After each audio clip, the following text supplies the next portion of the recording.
Hi there, bookish people. Welcome to my channel. My name is Leanne and I love books. And what I'd like to do is welcome you in my journey of reading more books and discovering more genres and testing out the waters with things I haven't tried before. So welcome for this journey. So let's get straight back into it. At the end of my last video, I had said to you that I had started a new book. So that one is The Midnight Bookshop by Amanda James. This one, the premise of this is 3 people that have never met before that meet through a specific circumstance, and they are drawn towards a bookshop that ends up being quite magical. But that's a good thing. As the narrative moves forward, we discover that the story of each character opens up and they realise their own truths and they analyse themselves and their lives through interacting with the other 2 characters and the books that they read from this bookshop. So I thoroughly enjoyed this, actually. I really liked it. I liked the light touch of magic that came through the book. It's not a heavy world building type thing. It's just like I say, a light touch. But I found that it was quite good to balance out the magic with the often dark themes of some of the things that the characters are going through in their lives. I'm not going to spoil what these guys are going through individually, but they work through these things through the magic of books and the bookshop and the owner of the bookshop. So yeah, as I say, thoroughly enjoyed it. It explores themes of what books can mean to different people, and the story of one book and how that touches somebody may well be very different for somebody else, and it depends what your experiences are in life and what you're going through yourself. Even your own mood, you pick up on things differently from somebody else from the same story, and even in different time frames of your life. Like if you read something from childhood and then reread it, you're going to pick up more things, not just through maturity, but through your experiences and what's going on with you personally at this particular point of now. So yeah, it goes into all of those elements, and I really enjoyed that. As you can see, I did mark a couple of the pages. I don't usually do things like that, but yeah, I found a couple of really golden nuggets, shall I say, of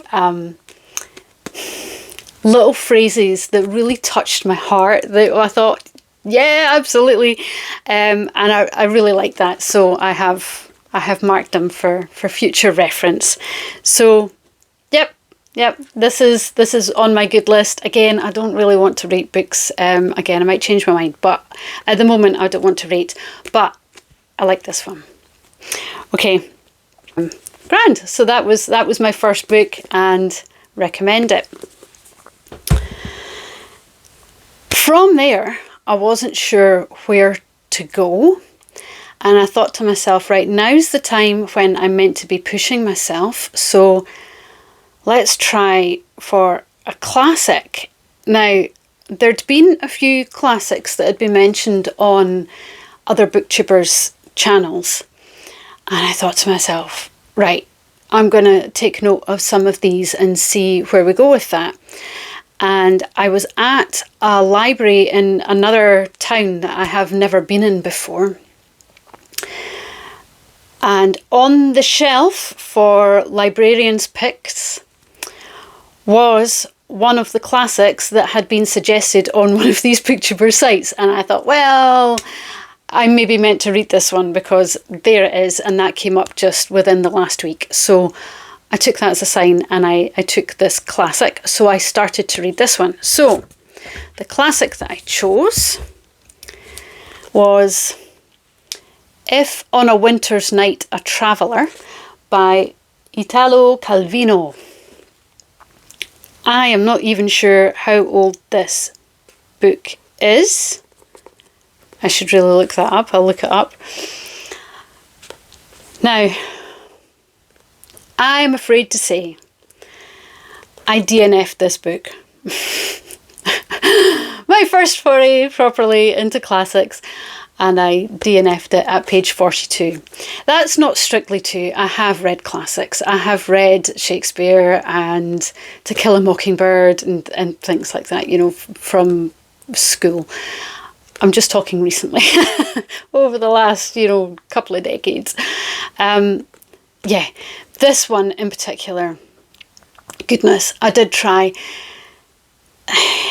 It is not a style that I could cope with. Let's just say that. It was, what do you call it? Like breaking the fourth wall, you know, when they specifically talk directly to the reader rather than immerse within a story, which is, I didn't think I had a problem with, but I felt it was elongated and there were several pages where he just seemed to talk without really saying much, and it didn't contribute to the story thus far anyway. And then when he did dip into the story, it was not anything that I was interested in that helped to pull me in and keep me going. So I kept going till the 42nd page, as I've said. But as others have pointed out, you know what, life is too short to spend so much time on things that you are not enjoying and don't care for. So I'm not going to stop looking for classics that I'm interested in, but this one in particular was not for me. Now, I see that this has like 4.5 to 5 stars on Amazon and other places. So clearly people enjoy this. If you guys feel that this is something that's amazingly good, I'd love to hear your thoughts and tell me why, whether or not I should get back into it. But yeah, as it stands, I stopped at page 42. So that's that one.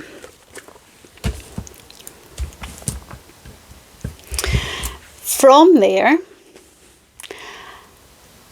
again, there was another booktuber that had suggested a literary fiction book.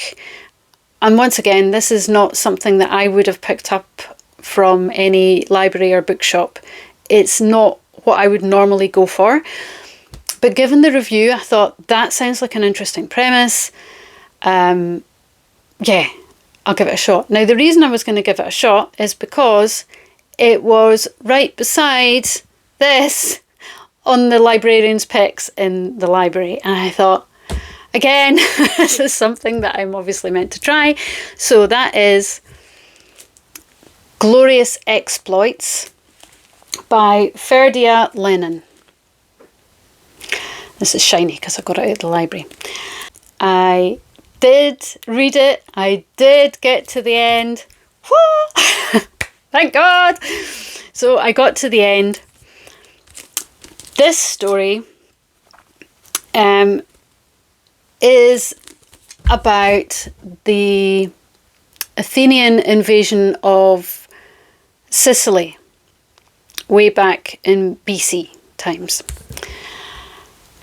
And it's a comedic form of telling the story of what it was like for the Athenians to fail in their endeavour to take over Sicily. And these two main characters decide to engage with these prisoners, the Athenian prisoners, and is the story of the development of the relationship between these two main characters and the Athenians, and a a human interest development story of understanding others and developing yourself, and forgiveness, maybe unforgiveness. Yeah. So I thought the premise sounded really quite interesting. So I delved into that.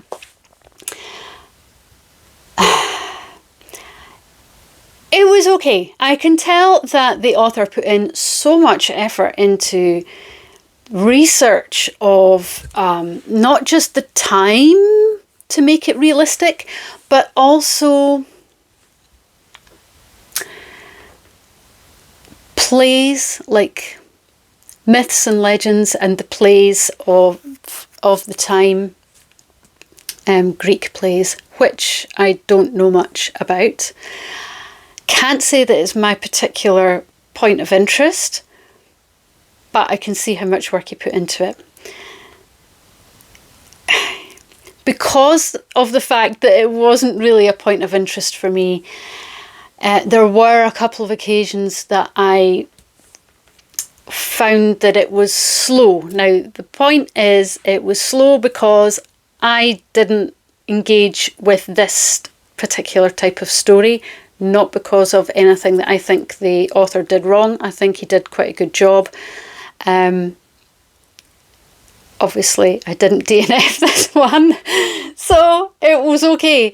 It just wasn't exactly my cup of tea, but I did quite like it. There was one point within it that really did engage me. There was a plot point that I thought was going to develop, and I was like, oh, this is going to bring it in for me, at least if this slight fantasy element maybe came in and wove through it. That might perk me up and help me, carry on with this storyline.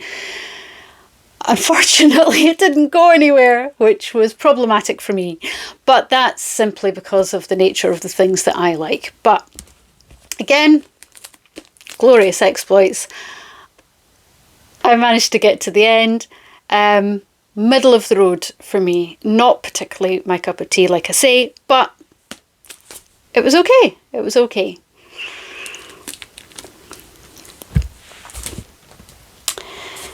So, after the last two books and not being fully engaged, especially with the classics one, I really didn't want to start heading into any degree of a slump. I know what that's like, to have a reading slump, and they can last far too long and upset your reading journey. So, to avoid that, I thought to myself, I am going to take a book that I know I will likely enjoy, that is light-hearted and will lift me back up again. So, what I've done is chosen a book that is by an author that I have never read before, but it seems to be remarkably popular on Booktube. The author is Emily Henry, and I have Book Lovers. I'm not sure how new this one is, whether it's her newest one or not. You guys will probably know more. So I chose this, and yes, I have started reading this, and my goodness, this lady knows what she's doing with her genre. She has such an easy prose, and her humour did an excellent job of picking up my spirits. I have laughed out loud already. I will show you how I'm getting on.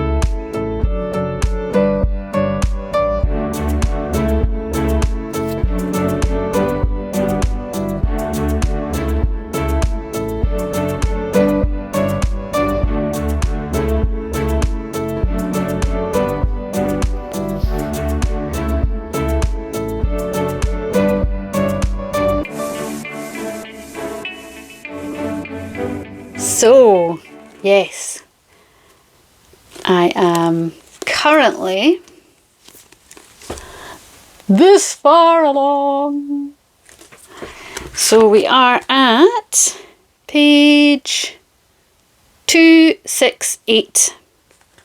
So I don't have too much to go. So hopefully in the next day or so, I'll manage to finish this off and give you a more rounded idea of what I thought of this book. But yeah, just what I needed, I have to say. I'm thoroughly enjoying it so far. So I have finished reading Book Lovers by Emily Henry, and I have to say I thoroughly enjoyed it. Her characters were realistic, her situations and life issues were realistic, and it was a pleasure to move through the story with her. It was very well done. I have to say, I know some people might think that romance is just an easy throwaway genre, but you still need to have skill in order to be observant of people and observant of place and interaction and emotion. To not just have that, but to have the skill set to write and bring that to life in a realistic fashion that is believable and heartwarming and engaging, that is talent. And it doesn't matter what genre that you write for, you require that. And I have to say, Emily Henry is very good at what she does, and she throws in a smattering of wit alongside it, and it was a pleasure to move through the story with her. It was good. I enjoyed it. Highly recommend. So, thank you for wandering through these past 4 books with me today. 4 very different books and 4 very different reactions in a way. But I hope you found that interesting. So I'm not sure what I'm going to go on to next. I would quite like to do something different again, something that I've either not done before, a genre that I've not touched on before, or that I haven't looked at for quite some time. So leave that with me. We'll see what comes up. And hopefully you can join me again for the next one. Thanks very much, guys.